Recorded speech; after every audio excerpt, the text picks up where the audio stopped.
बच्चों, अभी हम बात करते हैं सामाजिक स्वच्छता की। यह तो हमने बात की थी व्यक्तिगत स्वच्छता की, और सामाजिक स्वच्छता के अभाव में क्या होता है, अक्सर लोग कूड़ा कचरा को इधर उधर फेंक देते हैं और इस फेंके गए कूड़े कचरे पर बहुत अधिक मक्खियां पनपने लगती हैं, जो बहुत सही नहीं होती हैं। खुले में लोग शौच जाते हैं, तो हमने पढ़ा ही था, पिछले पाठ में भी पढ़ा था और हमने आपसे आपस में जिक्र भी किया था और इस पर गोष्ठियां भी की थी कि अब खुले में शौच नहीं जाना है, घर में ही शौचालय बनवाना है। यह शौचालय बहुत ज़रूरी होता है सभी के लिए, तो इसलिए खुले में शौच नहीं जाना चाहिए और वातावरण से इसमें कीटाणु भी उत्पन्न नहीं होंगे। यहाँ पर इससे मच्छर और मक्खियाँ अपने साथ जीवाणु और विषाणुओं को भी एक स्थान से दूसरे स्थान पर ले जाएंगी। तो जब खुले में शौच नहीं जाएंगे तो यह मक्खियाँ एक दूसरे स्थान पर जीवाणु और विषाणुओं को नहीं ले जा सकती हैं। बच्चों, इसलिए हमें खुले में रखे हुए खाद्य पदार्थों एवं पेय पदार्थों पर को भी नहीं खाना चाहिए, क्योंकि इन पर मक्खियाँ या मच्छर बैठ जाते हैं जो बीमार कर देते हैं।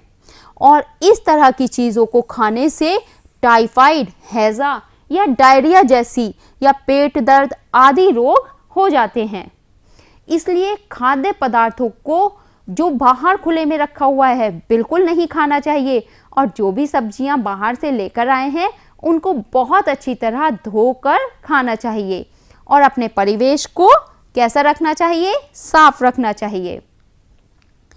अच्छा बच्चों, आइए अब हम एक गतिविधि और करते हैं। इसमें हमें कुछ सामान दिए हुए हैं। जैसा कि पिछले अध्याय में हमने देखा था कि हमारे पास दो तरह के डस्टबिन को प्रमोट किया गया है। एक नीले रंग का डस्टबिन, इसमें हमें क्या करना था, सूखा कचरा, और एक हरे रंग का डस्टबिन, इसमें हमें क्या करना है, गीले कचरे को करना है। तो बच्चों, आइए हम देखते हैं कि हमें इसमें करना यह है कि यहाँ पर कुछ कागज़ दिए हुए हैं और उसमें यहाँ पर लिखा हुआ है, ये बताना है कि क्या रद्दी कागज़ ये कैसा है, सूखा है या गीला है। तो यह जो कचरा है यह है सूखा कचरा। और सब्जी का छिलका, बच्चों क्योंकि सब्जी के छिलके में अक्सर क्या होता है, लिक्विड आ जाता है, तो सब्जी का छिलका गीला कचरा होता है। और इसी तरह जो सड़े हुए फल होते हैं वह भी कैसे होते हैं, गीले कचरे में आते हैं। पेंसिल का छिलका आता है सूखे कचरे में। शीशे की बोतल कई बार टूट जाती है, वो भी हमारा सूखे कचरे में ही आता है। पॉलीथीन, यह भी सूखे कचरे में ही आती है। तो आइए हम लिखते हैं, और सूखा कचरा और गीला कचरा। तो सूखे कचरे में जो जो हमने लिखे हैं ये लिख दीजिए, रद्दी कागज, सब्जी का छिलका गीले कचरे में, सड़े हुए फल गीले कचरे में, पेंसिल का छिलका सूखे कचरे में, और शीशे की बोतल सूखे कचरे में, पॉलीथीन सूखे कचरे में। बच्चों, कई बार अक्सर ऐसा होता है कि जूस निकालने के बाद जो फलों का गूदा बच जाता है वह भी कैसा होता है, सूखे कचरे में होता है या गीले में होता है। बिल्कुल सही, गीले कचरे में होता है, सूखे में नहीं होता। जो गूदा होता है उसमें से रस तो निकल जाता है, लेकिन उसके बाद भी वह गीला ही रहता है। तो इस तरह के गीला कचरा जो होता है उसको हम एक अलग डस्टबिन में रख लेते हैं, और डस्टबिन में करने के बाद में उन सभी गीले कचरे की हम क्या उपयोग कर सकते हैं, हम कर सकते हैं उस कचरे का उपयोग कि जो भी हम कंपोस्ट या पिट बनाते हैं, देखिए जो घर तथा विद्यालय से निकला हुआ कूड़ा कचरा होता है उसको कंपोस्ट पिट बनाकर हम इस्तेमाल कर सकते हैं। जैसे जो सूखा कचरा होता है उसको तो रिसाइकिल करके कुछ ना कुछ नया बना सकते हैं, और जो गीला कचरा होता है बच्चों उसको हम खाद के रूप में इस्तेमाल करते हैं, कंपोस्ट पिट बनाकर।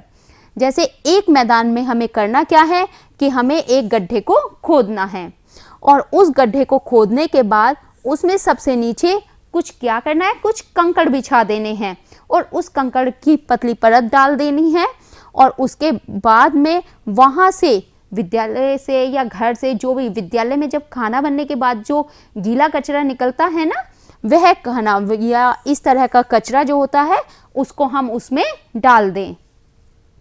और उसके बाद नम रखने के लिए हमें समय समय पर उसमें क्या डालना है, थोड़ा गीला करने के लिए हफ्ते में या 1 बार या 2 बार थोड़ा थोड़ा पानी डालना है। 3 से 4 महीने के बाद हमारी यह खाद बनकर तैयार हो जाएगी। आइए मैं आपको दिखाती हूँ। देखिए, यह बच्चों हमने एक गड्ढा या एक बर्तन लिया, जिसमें अगर आप गड्ढा खोदेंगे तो ज़्यादा अच्छा रहेगा। यहाँ पर हमने एक बर्तन के रूप में आपको दिखाया है कि किस तरह से आप पहले महीन कंकड़ों की एक परत को बिछा दें, और बिछाने के बाद उसमें हम क्या करते हैं, सब्जियों के जो भी छिलके होते हैं, इसमें आप फल के छिलके भी ले सकते हैं, जैसे केले के छिलके या सेब के छिलके, वह भी इसमें हम पपीते के छिलके उनको डाल देते हैं।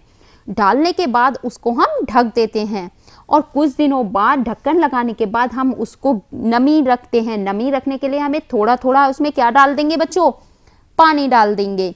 पानी डालने के बाद यह क्रम हमारा चलता रहेगा, और 3 से 4 महीने के बाद में हम क्या कर लेते हैं उसको, यह हमारी खाद बनकर तैयार हो जाती है।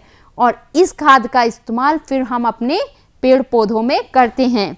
यह बहुत ही अच्छी खाद होती है बच्चों। और अब इसे देखकर तो आप कुछ समझ ही गए होंगे, क्या है ये? यह आपको दिखाई दे रहा है एक मच्छर। और कौन सा मच्छर? जो मच्छर अक्सर आपके घरों में कई बार गंदी जगहों पर भिन भिनाते रहते हैं।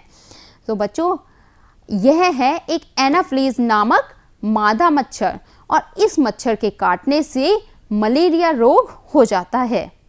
और मलेरिया रोग होने से व्यक्ति को बहुत ठंड लगने लगती है और तेज बुखार हो जाता है। यह भी एक मच्छर है बच्चों। इस मच्छर को हम कहते हैं एडिस एजिप्टी। मच्छर के काटने से डेंगू एवं चिकनगुनिया हो जाता है।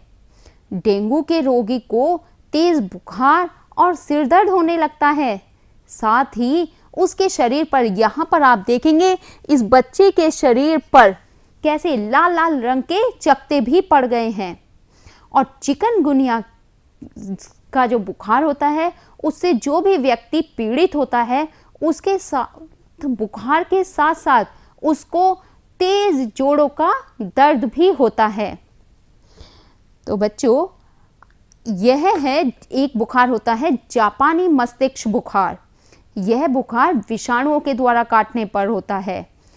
और एक्यूट इंसेफेलाइटिस सिंड्रोम, यह जीवाणु, विषाणु तथा कवक द्वारा फैलता है।